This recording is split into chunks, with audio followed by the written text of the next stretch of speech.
भाई एक सवाल किसी ने पूछा है कि अगर बचपन गरीबी में गुजरा हो किसी इंसान का, तो अब वो जवान हो गया, काबिल हो गया, तो उसकी पैसा कमाने की जो इच्छा है, वो क्या गलत है? मतलब उसको भी ये माना जाएगा कि ये इंसान मटेरियलिस्टिक है कि उसको नेचुरल माना जाएगा? भाई बेचारे का जो बचपन है वो डिप्रीवेशन में गुजरा, गरीबी में गुजरा, कई चीज़ों का अभाव था, तो इसलिए ये तो नेचुरल है। भाई मेरा अनुभव तो ये है कि बचपन में आप गरीब रहे हों, अमीर रहे हों, उसका इससे कोई संबंध नहीं है कि अब जब आप बड़े हो गए ना, 18-20 साल के हो गए, तो अब आप ज़िंदगी को कैसे देखते हो, कैसे जीना चाहते हो, इसका पीछे से कोई संबंध नहीं है। क्योंकि अगर ऐसा होता तो मैं तो पैसे पैसे कमाने में ही लगा रहता, और मेरे में टैलेंट था, अपॉर्चुनिटीज़ थी। मुझे ऐसे ऐसे काम मिले ज़िंदगी में कि एक ही दिन में कई हज़ार लोग मुझे देने लग गए थे, और करोड़ों रुपए मेरे पास होते। बहुत ऐश आराम से मैं रह सकता था। मेरी ये इच्छा क्यों नहीं हुई? बचपन से ही नहीं था। अब बचपन तो बहुत गरीबी में, अगर उसको आप गरीबी से आपका मतलब यही है ना कि मटेरियल गरीबी, मतलब चीज़ें ज़्यादा नहीं थी, तो हमारे पास तो जूते भी नहीं होते थे, और उसको कभी हमने गरीबी नहीं माना, क्योंकि फैशन ही नहीं था जूते का। मतलब बहुत सारे बच्चे स्कूल में नंगे पैर होते थे। मेरे लिए जूते खरीदे गए जब मैं कक्षा 4 में रहूँगा, 5 में रहूँगा, पता नहीं। और फिर सब लगे रहते थे ढूँढने में, भई एक जूता तो ये, दूसरा कहाँ है तेरा जूता? क्योंकि वो अब आदत थी नहीं, तो जूता जैसे थोड़ी देर पहना वो बहुत अटपटा लगता था, और कब एक जूता निकल गया।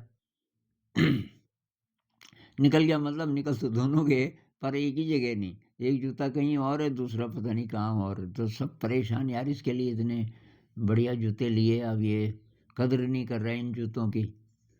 अब मेरा व्यू ये था कि कद्र तो ठीक है, लेकिन पैर तो बंद बंद गया है इससे, उसकी आदत नहीं थी। कपड़े तो पैंट बहुत बार पीछे से फटी रहती थी, क्योंकि ज़मीन में बैठते थे सरकारी स्कूल में। बहुत बार क्या होता था कि चटाई भी उसी जगह से फटी हुई है जहाँ से आपकी पैंट फटी है, तो जो फर्श ठंडा, मिट्टी का फर्श होता था, एकदम ठंडा। लेकिन वो गरीबी है, वो कोई बहुत ज़्यादा ख़राब बात है, ये कभी दिमाग में आया ही नहीं कि वो गरीबी है। और अब खाने-पीने में वो लोकल चीज़ें होती थी, लोकल अनाज कुछ-कुछ खरीदना भी पड़ता था, और जैसे बोलते हैं ना आजकल डाइट में फल भी होने चाहिए, ये भी होना चाहिए, वो भी होना चाहिए, ड्राई फ्रूट्स तो हमने कभी देखे भी नहीं बचपन में। ये बादाम बादाम, काजू मैंने बहुत बाद में इनकी शक्ल देखी कि ये भी होते हैं, और जब देखी तो ये कभी नहीं आया। न मेरा अभी भी विश्वास है कि इनमें ख़ास न्यूट्रिशन है, जिस तरीके से ये बनाए जाते हैं। मैं तो अभी भी अवॉइड करता हूँ कि भाई होगा इसमें न्यूट्रिशन, अगर प्योर होता। अब क्या गारंटी है कि ये प्योर है? जो चीज़ जितनी महंगी है उसमें ज़्यादा एडल्ट्रेशन की गुंजाइश है। उसके बजाय और चीज़ स्प्राउटेड कर लो, दालों को स्प्राउट कर लो, कुछ और तरीके से उसकी भरपाई कर लो। हाँ, मूँगफली ठीक है फिर भी, उसमें ज़्यादा केमिकल नहीं होते। बाकी जंगली जंगली चीज़ें हम बहुत खाते थे बचपन में, तो वो हमारे लिए एक नई चीज़ थी। जंगली फल, बहुत प्रकार के, कोई-कोई रूट्स किसी-किसी चीज़ के खोदते थे, और उसको खाते थे। ये बेरीज़, जंगली बेरीज़, ख़ासकर गर्मियों में स्कूल से घर ये आते समय करीब 1.5 किलोमीटर का होगा सीधी दूरी, लेकिन जैसे-जैसे हम जाते थे रास्ता, तो 2 किलोमीटर से ज़्यादा होगा। तो जब छुट्टी होती थी, गर्मियों का टाइम है, 12:30 1 बजे छुट्टी हुई, भागते थे, नहीं नीचे को आसान है। और उस समय काफ़ी सारी बेरीज़, जंगली बेरीज़ ये पके होते थे और कंटीले ज़्यादातर उनमें काँटे भी होते थे। तो ये कभी आया नहीं कि ये हाँ, जब मैं शहर गया और वहाँ और चीज़ों से मेरा पाला पड़ा, जैसे शास्त्रीय संगीत है या जैसे आर्ट है नए-नए प्रकार की, आर्किटेक्चर है, तो कुछ समय मेरे मन में ये रहा कि यार डिप्राइव्ड रहे, बचपन से ये नहीं मिला माहौल शास्त्रीय संगीत का वगैरह-वगैरह, कुछ समय ऐसा चला। लेकिन उसके बाद मैंने देखा कि शायद ये भी सच नहीं है। जिन लोगों को मिला माहौल, वो वाक़ई बड़े होकर के इन चीज़ों को पसंद करने लगे, ऐसा भी नहीं है। और फिर हमारी ज़िंदगी में कहाँ से आया शास्त्रीय संगीत और जो कंपोज़िशन संगीत को कंपोज़ करना वो कहाँ से आया? तो भई मेरे ख़्याल से ये जो है ना कि आप एडल्ट हो गए और अब आप बचपन को ब्लेम मत करो कि जी पैसा कमाने की इच्छा गलत नहीं है, ये नेचुरल है, लोअर नेचर। भई उतना तो कमाना है जितनी जितनी ज़रूरत है, ये मैं बार-बार कहता हूँ। लोग इस बात को समझते नहीं। मैं ये कहता हूँ उतना तो कमाओगे ही नहीं तो काम कैसे चलेगा? आपका, आपके परिवार का, माता-पिता का, शादी हो गई तो बीवी हैं, बच्चे हैं अगर बीवी काम नहीं करती तो सब आप ही के ऊपर है। उतना तो कमाना पड़ेगा, वो तो हुई ज़रूरत, वो साइकोलॉजिकल ज़रूरत नहीं है, वो तो फिज़िकल ज़रूरत है। क्योंकि उससे आप ये लोगे जो कि शरीर को चाहिए, रोटी, कपड़ा, मकान इत्यादि, इत्यादि। साइकोलॉजिकल ज़रूरत क्या होती है कि भई मैं अभाव में रहा, अब मुझे पैसा कमाना है। इसलिए नहीं कि उससे सब्ज़ी लेनी है, अनाज लेना है, जूते लेने हैं, बल्कि इसलिए कि पैसा होना चाहिए, बचपन में नहीं था। ये साइकोलॉजिकल है, पॉवर्टी। ये यार मेरे अंदर कभी नहीं रही, साइकोलॉजिकल पॉवर्टी कभी नहीं रही कि साहब हम डिप्राइव्ड हैं और कोई इंसान इस प्लैनेट पे ऐसे हैं जो हमसे अच्छे हैं। पैसा ज़्यादा किसी के पास है इसको और वो सदुपयोग नहीं कर रहा, इसको अच्छी नज़र से नहीं देखते थे। मैं जिस कल्चर में पैदा हुआ, ऐसे इंसान को इस नज़र से देखते थे कि इसमें कुछ गड़बड़ है, इसके संस्कार अच्छे नहीं हैं। और गरीबी को बुरा नहीं माना जाता था। गरीब है कोई बात नहीं है पर झूठ नहीं बोलता, धोखा नहीं देता किसी को। ये जो वैल्यूज़ हैं ये ट्राइबल कम्युनिटीज़ में, बहुत सारी ट्राइबल कम्युनिटीज़ में शायद इनबिल्ट होती हैं ये चीज़ें, नहीं तो इकट्ठा रह नहीं पाएँगे वो लोग। ट्राइबल कम्युनिटीज़ में ये बात है ना कि सारा गाँव है, तो उनको बार-बार एक साथ जीने की आदत डालनी पड़ती है, चाहे किसी की किसी से लड़ाई हुई थी, ये हुआ था, बहुत जल्दी फिर रिज़ॉल्व भी हो जाता है, ज़रूरत है उसकी। तो भाई गरीबी जो है वो आर्थिक नहीं होती। आर्थिक गरीबी का तो इंतज़ाम हम कर लेते हैं जल्दी, गरीबी साइकोलॉजिकल होती है, अंदर से। तो इस पे अभी बहुत ज़्यादा बात नहीं करेंगे, मैं आपको 1-2 घटनाएँ सुना देता हूँ। तो अब घटनाएँ एग्ज़ैक्टली मुझे याद नहीं रहता कि किसने क्या बोला, तो वो मैं तब उसको बिल्ड करता हूँ उस कहानी को, ताकि मैसेज सही पहुँचे आप तक। एक तो मेरे ख़्याल से ये कलकत्ता में हुआ। दक्षिणेश्वर है ना, रामकृष्ण जी जहाँ रहे थे काफ़ी टाइम। मेरे ख़्याल से ये वहाँ की बात है। एक दोस्त ले गया और वो था कम्युनिस्ट, बंगाल का था शायद। और वो बार-बार यही बोल रहा था कि आर्थिक विषमता है, गरीब और गरीब होता जा रहा है, अमीर और अमीर होता जा रहा है, इनके बीच जो खाई है, जब तक वो भरती नहीं, जब तक हर एक को जीवन जीने के लिए समान अवसर, समान मात्रा में साधन नहीं मिलते, तब तक अच्छा समाज नहीं बनेगा। और मैं उसको ये कह रहा था कि साधन तो सबके पास होने चाहिए। जितनी ज़रूरत है, अतिरिक्त की ज़रूरत नहीं है। लेकिन इससे वो जो साइकोलॉजिकल अतृप्ति है वो नहीं भरेगी, उसके लिए अलग से ट्रेनिंग करनी पड़ेगी। वो नहीं मान रहा था। तो फिर हमारी नज़र पड़ी एक भिखारी पे। तो भिखारी बार-बार कोई आस-पास से गुज़रे तो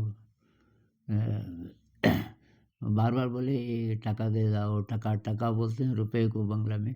मतलब पैसा दे दो, पैसा दे दो। उसके चेहरे पे उदासी। उसको मैंने कहा, "भई ये देख।" हाँ कि मैं वही तो बोल रहा हूँ। बेचारा गरीब है, उसको भीख माँगनी पड़ रही है। थोड़ी दूर पे एक जोगी था, पेड़ के सहारे बैठा था आँखें बंद करके, और उसके पास कोई था नहीं अभी। तो मैंने कहा, इसको देख। इस जोगी के पास भी उतने ही साधन हैं लगभग जितने कि इस भिखारी के। दोनों के पास एक-एक कंबल थी। ऊपर से दोनों को कोई कुछ पहना हुआ नहीं था। तो मैंने कहा रिसोर्सेज़ बराबर हैं दोनों के पास।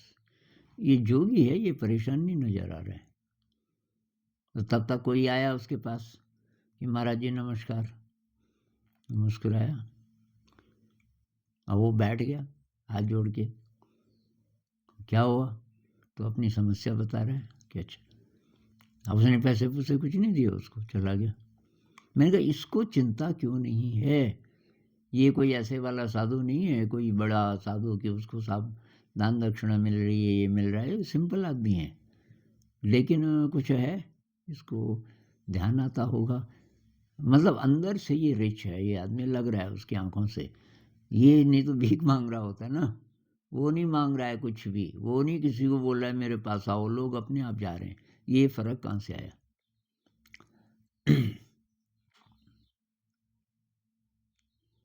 तो सारी बात भई अंदर की है। अंदर की तैयारी कैसी है? आपके संस्कार कैसे हैं? बचपन में अच्छे संस्कार नहीं मिले, कोई बात नहीं। अब करो कोशिश। एक और कहानी सुना देता हूँ। किसी देहाती इलाके में एक विश्वविद्यालय बन रहा था किसी देश में। कोई नया राजा आया बहुत काम का, और उस राजा ने बोला कि भई शिक्षा एक्सेसिबल होनी चाहिए, सब लोग जा सकें ऐसी जगह। तो एक तो देहाती इलाकों में विश्वविद्यालय तो है नहीं, यहाँ बहुत दूर शहरों में है। एक विश्वविद्यालय बनाओ बहुत बड़ा, जिसमें सारी फैकल्टीज़ हों, सारे विषय हों इत्यादि, और वो रूरल इलाके में बनाओ, गाँव हों आस-पास, और उसमें फ़ीस-फूस काफ़ी कम रखो ताकि लोग अफ़ोर्ड कर सकें। एक विद्वान था जिसको बहुत इंटरेस्ट था शिक्षा में, और इसमें भी कि जो लोग डिप्राइव्ड हैं, गरीब हैं, उनको शिक्षा कैसे मिले। उसने सुना, उसने कहा यार मैं देखने जाता हूँ, कहाँ बन रहा है ये विश्वविद्यालय। तो ये गया, और गर्मियों का समय था और लंच ब्रेक था, शायद 12:30 1 डेढ़ बजा होगा। तो लंच ब्रेक था, तो उस समय काम नहीं चल रहा था, और 2 थे, लेकिन 2 मज़दूर उसके सड़क के किनारे, दोनों रोड़ी तोड़ रहे थे, और दोनों के पास एक छतरी थी। किसी चीज़ से उन्होंने बांधी हुई थी छतरी, ताकि स्टेबल रहे और उसकी छाया रहे ना उनके ऊपर। धूप बहुत ज़्यादा थी, और रोड़ी कूट रहे थे।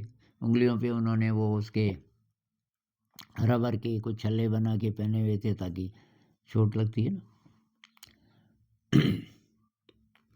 तो विद्वान तो 2 थे ऐसे, दोनों ने ऊपर कुछ नहीं पहना हुआ था। एक छोटा-सा कपड़ा था नीचे, और बाकी वो नंगे थे, और ये रोड़ी कूट रहे थे।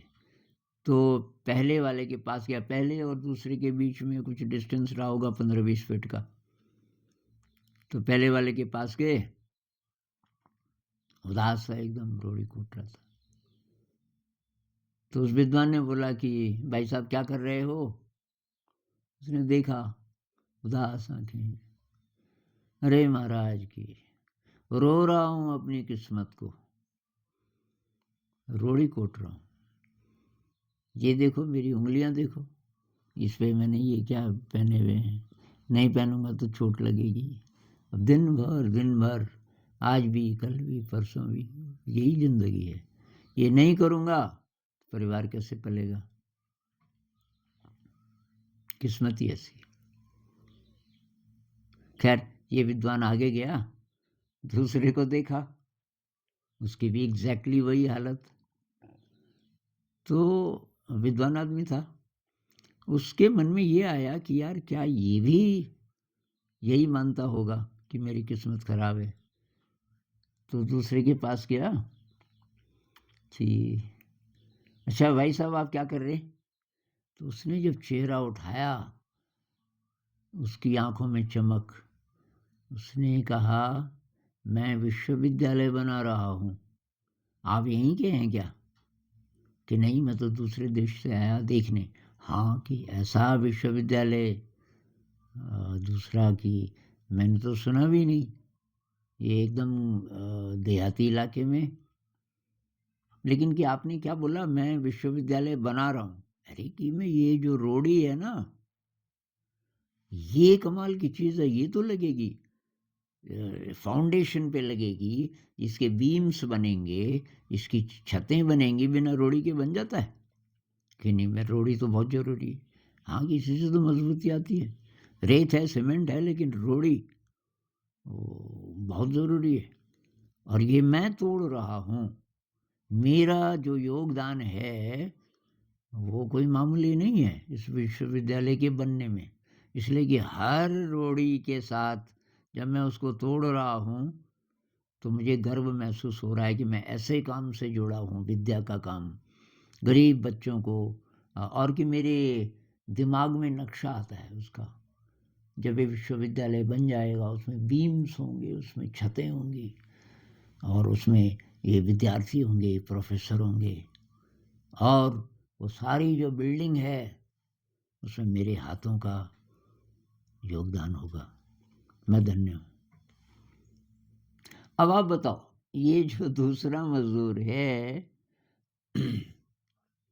ये बोल रहा है मैं विश्वविद्यालय बना रहा हूँ और मेरा जो योगदान है उसके लिए मैं धन्य हूँ, मुझे ये अवसर मिला।